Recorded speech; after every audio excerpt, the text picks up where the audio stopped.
এবারের পহেলা বৈশাখের শোভাযাত্রা মঙ্গল শোভাযাত্রা নামেই অনুষ্ঠিত হবে বলে জানিয়েছেন সংস্কৃতিমন্ত্রী নিতাই রায়চৌধুরী। নাম পরিবর্তনের কোনো যৌক্তিকতা নেই এবং চিরাচরিত নিয়মেই এবার শোভাযাত্রা অনুষ্ঠিত হবে বলে মন্তব্য করেন তিনি। সব মিলিয়ে এর আগে নাম পরিবর্তনের বিষয়টি নিয়ে ব্যাপক বিতর্ক থাকলেও বর্তমান সরকার এটি মঙ্গল শোভাযাত্রা হিসেবেই বহাল রাখার চূড়ান্ত সিদ্ধান্ত নিয়েছে। আমরা অন্তর্বর্তীকালীন সময়ে যে সরকার যা করেছে সেটা তো আমরা ইনটোটা রাখবো না, মানে মঙ্গল শোভাযাত্রার পরিবর্তে আনন্দ শোভাযাত্রা দেশে ধন্যবাদ জানাই, কিন্তু এটা দেওয়ার কোনো প্রয়োজন ছিল না। আমাদের কোনো নাই, অ্যালার্জি নাই যে মঙ্গল দিলে আমাদের ক্ষতি হবে, আনন্দ দিলে আমাদের লাভ হবে। তবে গত বছর বাংলাদেশি সংস্কৃতিতে ভারতীয় প্রভাব কাটিয়ে পহেলা বৈশাখ উদযাপিত হয়েছিল বর্ষবরণ আনন্দ শোভাযাত্রা নামে।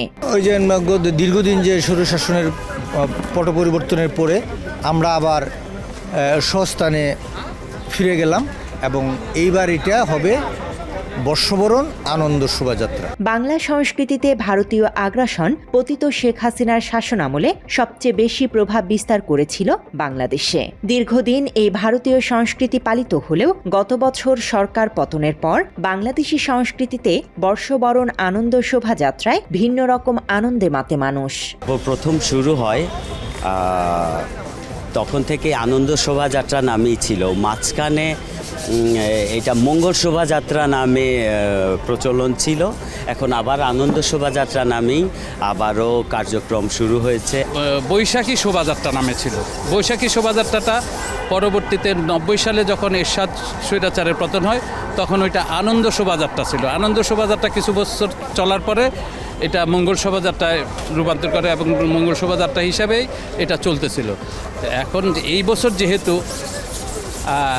একটা ফ্যাসিস্ট সরকারের পতন হয়েছে এবং স্বৈরাচারের পতন হয়েছে এবং আয়নাঘর সরকারের পতন হয়েছে, সেই কারণে আমরা এই মঙ্গল শোভাযাত্রার বিষয়টা সম্ভবত কর্তৃপক্ষ এখন এবার এটাকে আনন্দ শোভাযাত্রা নামে অভিহিত করেছে। সরকার পরিবর্তনের পর সাধারণ মানুষের মাঝে আশা জেগেছিল নিজস্ব স্বকীয়তায় ফেরার। তবে বর্তমান সরকারের নতুন সিদ্ধান্তে আবারও মঙ্গল শোভাযাত্রার আদলে ফেরার ঘোষণায় দেখা দিয়েছে মিশ্র প্রতিক্রিয়া।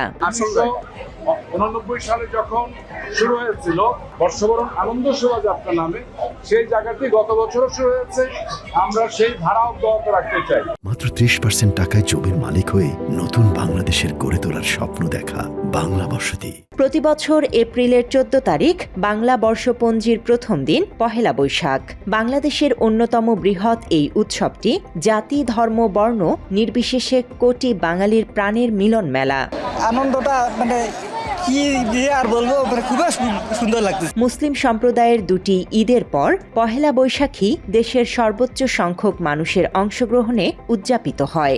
নতুন বছরকে স্বাগত জানানো আর পুরাতনকে বিদায়ের এই সন্ধিক্ষণ বাঙালির কাছে এক অনন্য আবেগ। দিনটি ঘিরে চলে ঘরবাড়ি পরিষ্কার আর নতুন সাজে সাজানোর ধুম। সকালবেলা সবাই একসাথে আমরা এখানে একসাথে মিলিত হয়েছি, র্যালি করে বাচ্চাদের নিয়ে আসছি।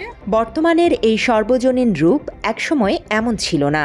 ইতিহাস বলছে 1556 সালে মুঘল সম্রাট আকবরের সময় খাজনা আদায়ের সুবিধার্থে ফসলি সন হিসেবে বাংলা সনের প্রবর্তন হয়, যা পরে বঙ্গাব্দ নামে পরিচিতি পায়। হিজরি সনকে ভিত্তি করে শুরু হওয়ায় 923 বছর বয়স নিয়ে যাত্রা শুরু করেছিল বাংলা সন। ঐতিহ্যের কথা বলা হলেও বর্তমানের ঘটা করে নববর্ষ উদযাপন খুব বেশি পুরনো নয়। 1967 সালের আগে এমন আয়োজন ছিল বিরল। রমনার বটমূলে ছায়ানটের বর্ষবরণ এবং পরবর্তীকালে চারুকলার শোভাযাত্রার মাধ্যমে এটি নাগরিক উৎসবে রূপ নেয়। তবে ইতিহাস বিশ্লেষকদের মতে এই মঙ্গল শোভাযাত্রা নিয়ে রয়েছে নানা বিতর্ক ও ভিন্ন মত। বিশ্লেষকদের একটি বড় অংশ মনে করেন মঙ্গল শোভাযাত্রা মূলত একটি নির্দিষ্ট ধর্মীয় বিশ্বাসের প্রতিফলন। 1989 সালে আনন্দ শোভাযাত্রা নামে শুরু হলেও পরে এই মিছিলে ব্যবহৃত পেঁচা, ইঁদুর, হাতি কিংবা সূর্যের মতো অনুষঙ্গগুলো হিন্দু ধর্মীয় বিশ্বাস ও বিভিন্ন দেবদেবীর বাহনের সাথে সরাসরি সম্পৃক্ত।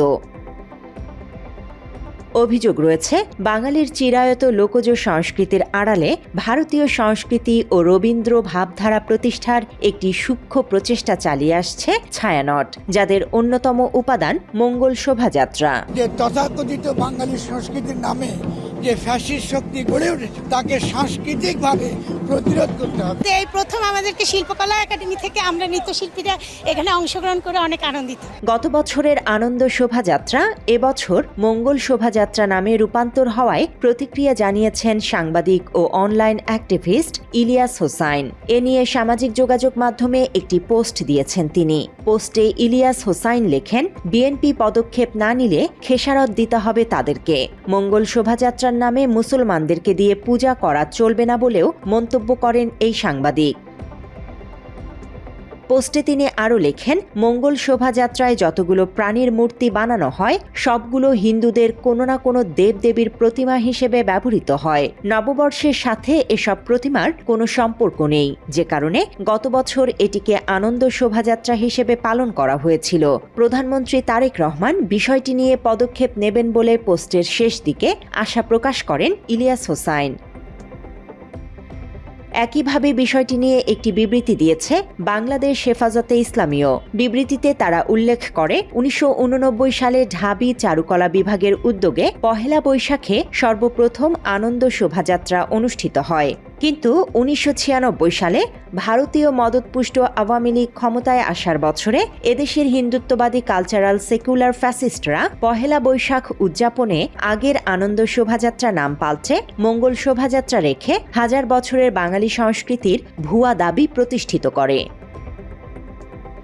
হেফাজত তাদের বিবৃতিতে আরও লেখে, কালচারাল এই ফ্যাসিস্টরাই অতীতে খালেদা জিয়ার অশুভ মূর্তি বানিয়ে মঙ্গল শোভাযাত্রা নামে নোংরামি করে। আধিপত্যবাদী সাংস্কৃতিক আগ্রাসনকে মঙ্গল শোভাযাত্রা নামে আবার ফিরিয়ে আনার অপচেষ্টা করা হলে জুলাইয়ের ছাত্র জনতাকে নিয়ে প্রতিহত করার হুঁশিয়ারি দিয়েছে হেফাজতে ইসলামী।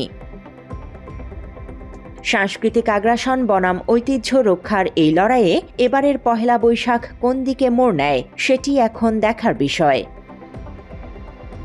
News desk, Bangla addition.